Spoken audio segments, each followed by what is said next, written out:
Sorry, I would quote like Alan Watts 5,000 times if it would fit in, but I can only do it for another time. He says, if you're free of pain, like if you're in joy at some point, if you overdose it, becomes so boring and lame, and you want to get rid of that feeling of joy, that the only last thing that really gives you joy is pain. So that's when people that feel like Paris Hilton growing up in luxury only and having everything she ever wanted and having any money she could ever spend on anything starts taking drugs to feel some opposite to it, to feel alive. What was why did I come up with that example? Because I think at some point we want to feel conditional love just to see how the spectrum of reality is wider than we think. Maybe that's an explanation. I feel it depends on the kind of form of love that you're experiencing. If you're talking about Paris Hilton, who was experiencing love in a way that's like connected to a materialistic thing like we do when we follow styles and like get admiration and love through that way, it's like always conditional, you know. It's always through a certain medium, which is through money. It's not like directly like in a form of like serenity, like just pure joy and love in its purest form. I wanted to ask you that when you came back to the West. It sounds so cool. I said, yo, how does it feel to be back in the Western world? And you said, I don't know, it's strange to be in a building. I thought that was really trippy. And sometimes I'm like really losing my hope in humanity when I'm standing on like in a lane of like, what's it called, Kasse? To pay in the supermarket at the checkout.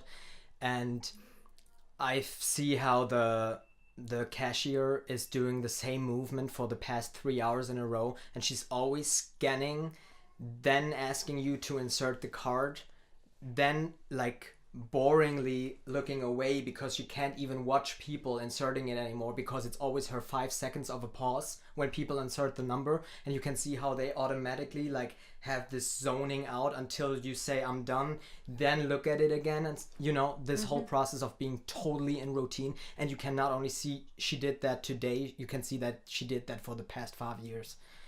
And then sometimes I'm standing there and I'm saying, hey, is it a stressful day today? How are you doing? And you can see how they glow up and they feel like, yo, there's someone trying to have a connection with me in this like cold world.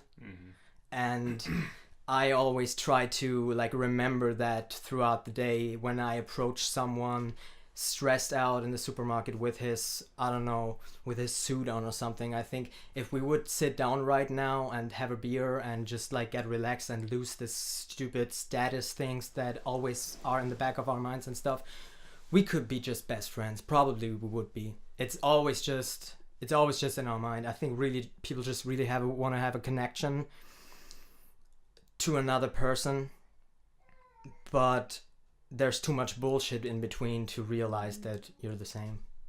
And now to put that on a higher level, I think when you have a great conversation with someone, like for instance we're having right now, you kind of have this, like, it's like we have this treaty that, yo, let's go into the room and just pretend that we get along, but we could do this actually all the time. Like this wave could be a thing you have on the street with your neighbor. But why doesn't it happen? I think it's because I'm your neighbor. We're not having a good relationship, dude. Or with your teacher. I once thought that a university professor actually comes into the room and says, he doesn't say it, but he actually should say, yo, life's a game and we're all actors, and right now I'm a professor, okay? And you're students. So I'm at the table, I'm showing you things and you're listening, all right? I'm the institution here, and you can ask questions, we can also discuss, but I'm the one saying right or wrong, all right? And you're actually participating in saying, okay, I agree, let's do it like this. When you actually know the professor also is a father having a child in which he would never say, yo, I'm the professor and you're the student. Just because that's another relationship, because he's like, no, with my child I'm not the professor, I'm the father. But it's also a role. That freaks me out. So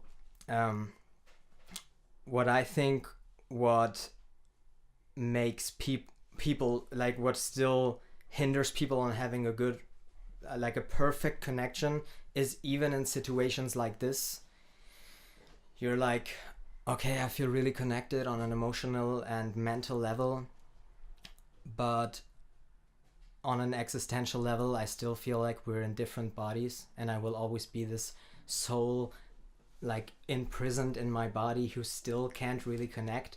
And that's why I think the like major motivation and such a deep drive of people is having sex, because in that you can even overcome the physical separation. Because the inserting of the penis in the vagina, in that very second it synchronizes, and even that becomes the same. So I think that's why so many people have the orgasm described as a strange like peak of a spectrum of emotions that they can have, feeling like 4 or 5 seconds they are in heaven or something. I think that's because mental and physical barriers between another soul for a moment are gone.